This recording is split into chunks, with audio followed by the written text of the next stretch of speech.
What is going on, YouTube? Alright, for the record, let me go ahead and put that out there.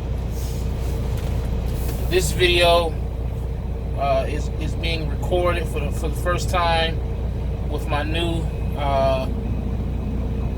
Samsung Galaxy Note 9. So hopefully the quality will be a little better on this video than on my previous videos.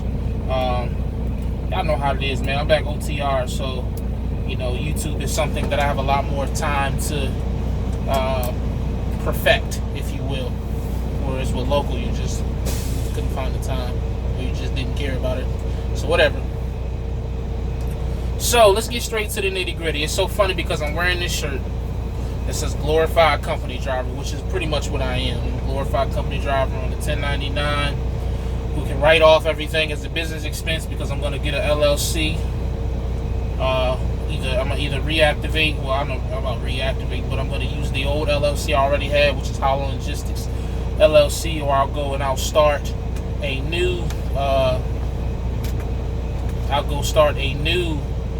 LLC, which I don't know what I'm going to name that, but basically what's going to happen is that the way it should be set up is the company, the guy that I work for, I want to get it set up to where his business pretty much pays my business, and then out of my business I'll pay myself a certain amount of money. That's theoretically how I'm going to try to get it set up, but so that's why I say glorified company driver, because I'm gonna pay myself out of my own LLC. But anyways, that ain't for this video. That's just giving you guys a little information on what I'm doing and things to that nature. Reason why I like this shirt. There's a narrative going around. I've heard it from family. I've heard it from quite a few Facebook friends. I've heard it from subscribers. And what that narrative is that King Drodge, the YouTuber, is the reason that I went back OTR. King Drodge is the reason that, you know, I decided to leave local and leave my family and leave my situation and come and go back OTR. And I want to address that because you know what? You're absolutely fucking right. You're absolutely right. And I'm going to tell you why you're right. Too often we have people in our so-called circle who are yes men. For those who don't know what a yes man is, a yes man is somebody who's going to agree with you because they don't want to make you upset. They agree with you because they're afraid of hurting your feelings. They don't want to argue with you. They just don't want to ever be out of good graces with you. 9 times out of 10, a yes man is somebody who you are financially supporting, somebody who is beneath you as far as status goes, as far as finances, or just somebody who don't want to lose you out of their life. So instead of challenging you or ever putting in a situation where they make you think they don't allow you to remember that your shit stink. They make you feel like you are God, if you will, for lack of a better term. So if you have a circle full of yes men, life is going to go really hard for you. It's just this. The thing with Drodge, me and Drodge been boys now for about 3 years. Same area, 757.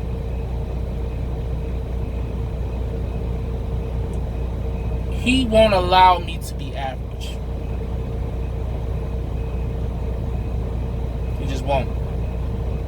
The entire 7 months that I was local, he was in my ear every other day. He wasn't pressuring me into anything, but he was just like that birdie on your ear, or the devil, and then you got the angel. He was the angel or devil or whatever the fuck. The good guy.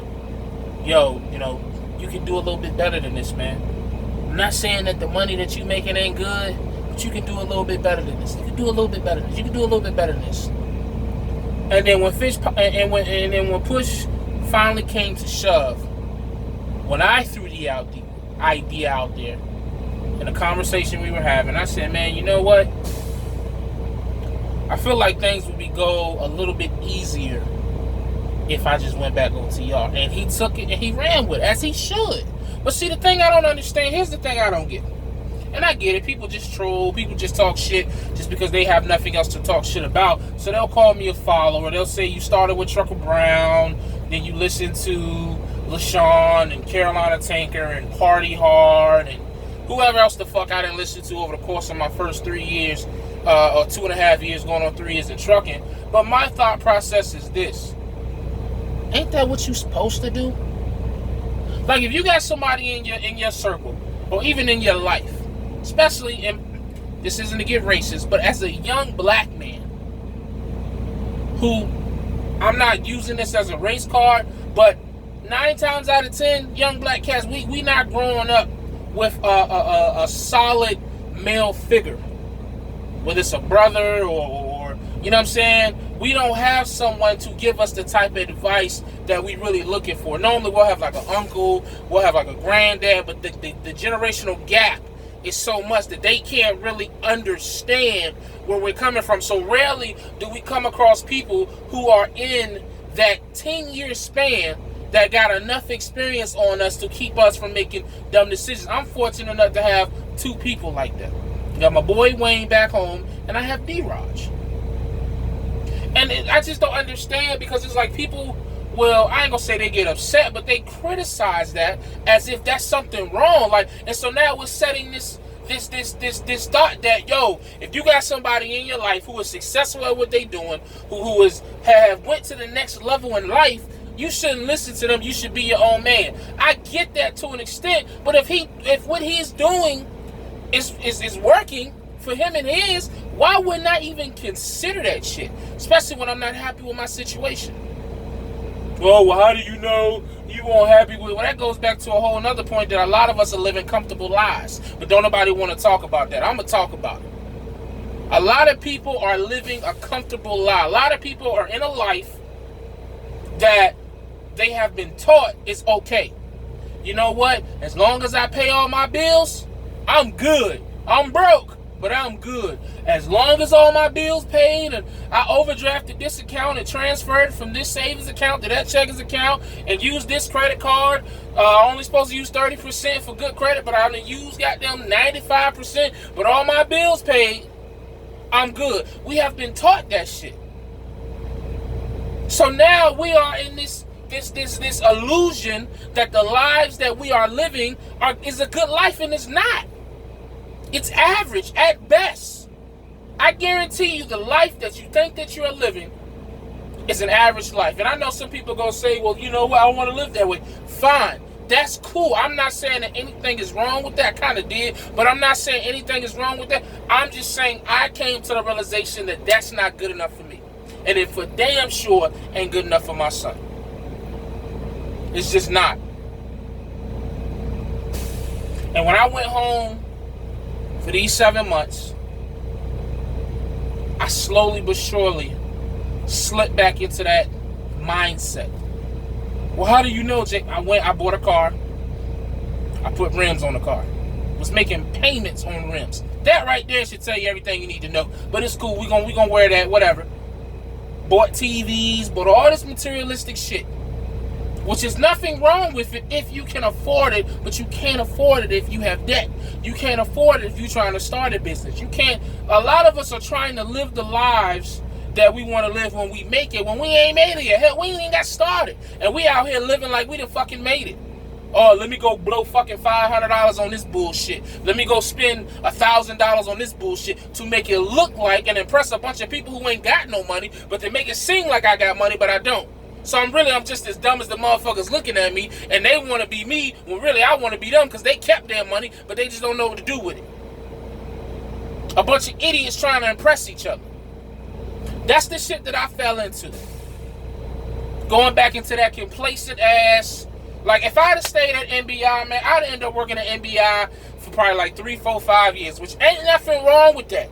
I seen a lot of people on my comment section of the video where I told you I was coming back OTR, and a lot of people was like, man, that was a great union job, and that was, oh my goodness, if I had a job like that, cool. If that's what you want to do it.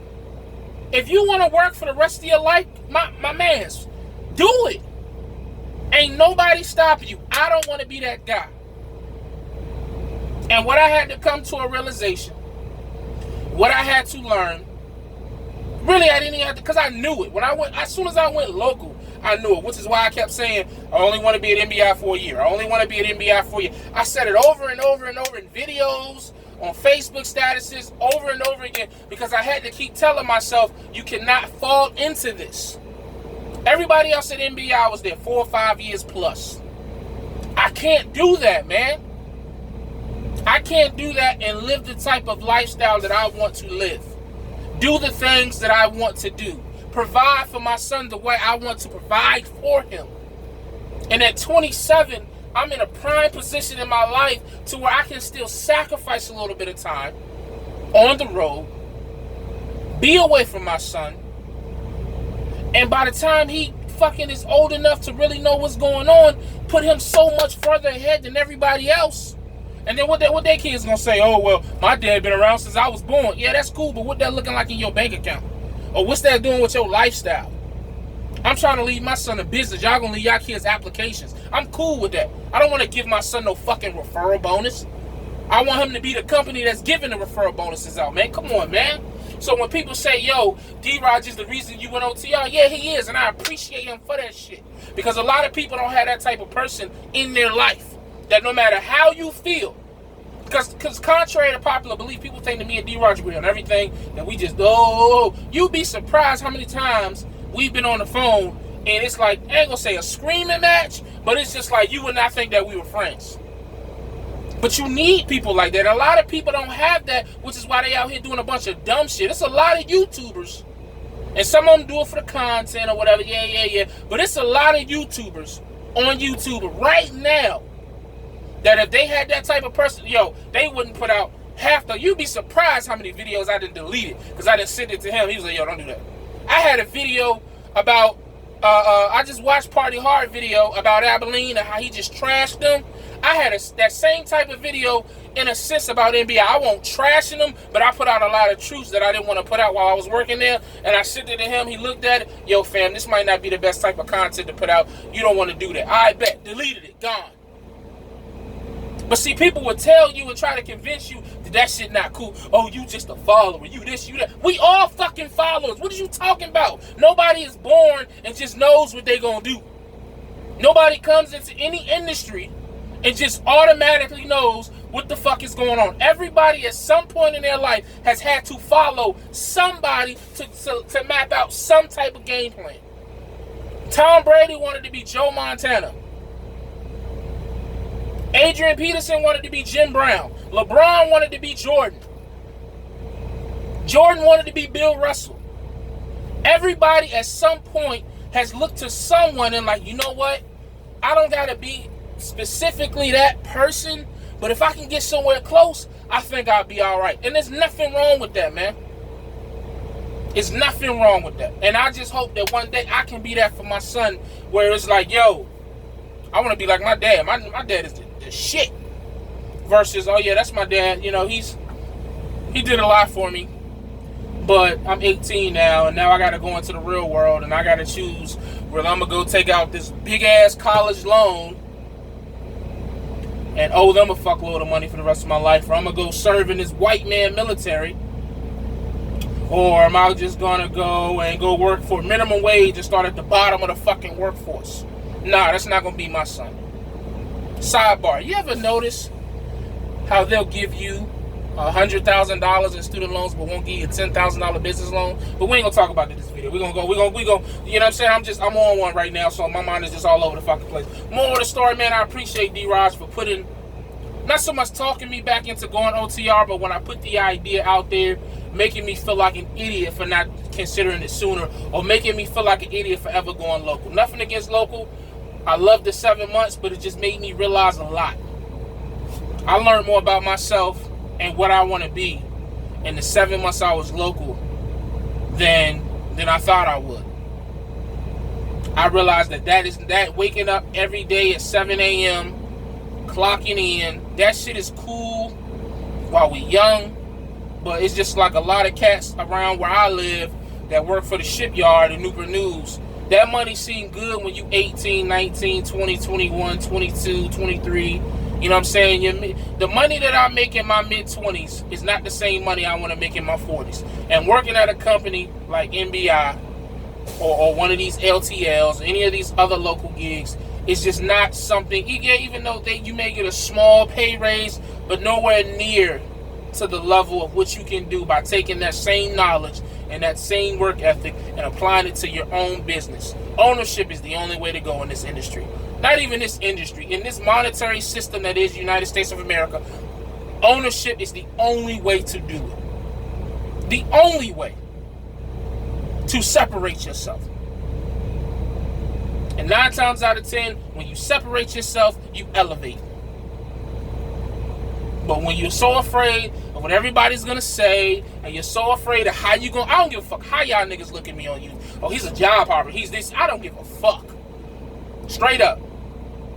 I care a little bit, but not enough to let y'all dictate. Y'all don't think I thought about, like, man, I'm gonna stop doing YouTube. I did that dumb shit a year and a half ago when I deleted my YouTube, because I let a bunch of people who don't mean shit get in my head and affect my emotions. Man, please, man.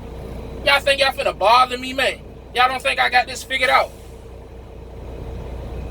Y'all think I'm just out here moving just for the sake of it? Y'all really think that I'm just out here, oh, I'm gonna do this, I'm gonna do that, I'm gonna do this, I'm gonna do that. I did that for the local job, I'll give you that. But this right here was a strategic watch. All I can do at this point is say, sit back and watch. That's all I can, you know what I'm saying? If you ain't never watched my videos before, you're going to want to tune in for the next couple of months. Because now I'm back where I was pretty much when I was leasing with Swift. You know, I have the potential to make that type of money. And I have the experience of everything that I've experienced since then. So you say, what? A year and a half?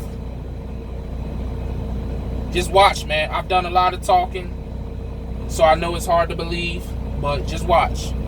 We finna make moves, we finna elevate, we finna separate, and we finna do it better than we ever did it before. OTR. Not saying I couldn't have did it local, but it would have took probably twice as long. I'm just gonna be honest. So I'm staying out until December the 24th, Christmas Eve. So I'm gonna miss Halloween and I'm gonna miss Thanksgiving. Big fucking whoop. And I'm gonna go home in December for I think I'm gonna go home for 18 days. I'm staying out for 10 and a half weeks, and then I'm going home for 18 days. Find me a local gig that can do that shit. No shots. I'm just saying. Like, that's the type of being home that I want to be. Be able to go home and chill for 18 days with a bunch of money in my pocket. By the time I go home in 18 days, I probably have a five-digit bank account. And probably ain't gonna spend none of it when I go home. So I'm just gonna be home chilling, making moves, paying off debt, enjoying life, and doing what I should have been doing all this time. We back. This is now I start to see when people say, yo, your shit changed up when you went local. I understand what you meant now wholeheartedly. I thought you was just being funny, but I see what you're saying now. I'm back. Straight up and down. Back and better than ever. You know what I mean? So, hope you enjoyed the video. This Sunday, I just wanted to get off my chest. Appreciate my man. Shout out my man King Drodge, man, for not being a yes man. Not saying that anybody else is, but, you know, that's my man's. So as always, stay safe, stay positive, stay productive. God Family Trucking, gone.